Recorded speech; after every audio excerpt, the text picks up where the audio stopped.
There are trips abroad and then there are trips that change your life. For Tad Glibert, Northwestern University's Assistant Director of Basketball Operations, a visit to an orphanage in Malawi with his wife, Carly, last year, was definitely the latter. "I had known about this place for a long time," said Tad. "Carly spoke highly of it while we were dating in college and when we got married. I didn't realize why she loved this place so much, but then I understood it." Carly has been making trips to Malawi since 2012 through a faith-based group called Circle of Hope International, which works in partnership with Grace Alliance Church to provide support for Malawi residents. To date, the organization has built both a school and an orphanage for children in the landlocked, Southeast African nation. Carly said her sister had been working with a group and made her aware of the work being done there, but she wasn't immediately sold on participating herself. "I was super resistant to idea at first," Carly said. "I dragged my feet for months. One day I had the attitude of, why not take a risk? That first day I fell in love. I knew leaving the trip that it wasn't going to be the last time. I just felt like a changed person. They are such a loving culture." As a nursing student, she knew her abilities could certainly be put to use. Her primary responsibility was health education alongside community health evangelists, missionaries who work specifically on public health projects.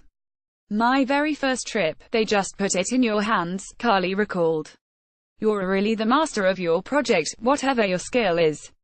She put together a basic set of first aid and other practical health lessons, then tailored it to the needs of the community. The biggest improvements, she noted, have been in wound care and the prevention of cholera. Carly took a number of trips to the area before finally convincing Tad to take the plunge and join her. In light of the nursing skills his wife brought to the table, Tad seemingly didn't have a whole lot to offer at first. "I was on the health team, but I had no health experience at all," he said. "So, I helped with manual labor stuff they had going on. The center is growing a lot, so they have a lot of work they need help with." While his basketball coaching skills didn't quite translate, basketball is, like, non-existent in Malawi, especially in really rural poor Malawi, he still was able to play sports with the kids.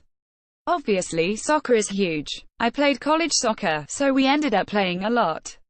The compound they work at has an orphanage with around 70 kids and a school with another 600 kids from other villages in the area. While the group the Gliberts travel with usually only visits Malawi in the summer, there are roughly 120 people who work their time to keep the place running. The couple admitted that adjusting to life in rural Africa took some time, especially given the lack of creature comforts, such as indoor plumbing, that Americans take for granted. But still, they were enamored with the country the moment they arrived. Much of that, they said, has to do with the appreciation the local population has for what they are doing. It now has become a family affair. They've brought their parents, siblings, even friends to come be a part of the operation. "They get really excited when Americans come," said Tad. "We only get to spend a short time with them, but it shows them people to love them and care for them outside of the center.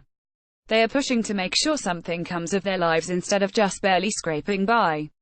Carly has now visited Malawi enough to see a lot of the kids grow up before her eyes.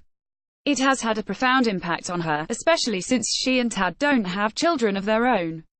"It has come with a lot of different emotions," she said. "It's probably closest thing I've had to being a parent. There are just great joys and great disappointments as well. They are in a very vulnerable situation. There are different pressures than American kids, but pressures all the same. It's a testament to the thought that we are all really not that different. Despite thousands of miles, a completely different culture and set of resources, we are all just trying to get by. And the love we are able to give is appreciated by all."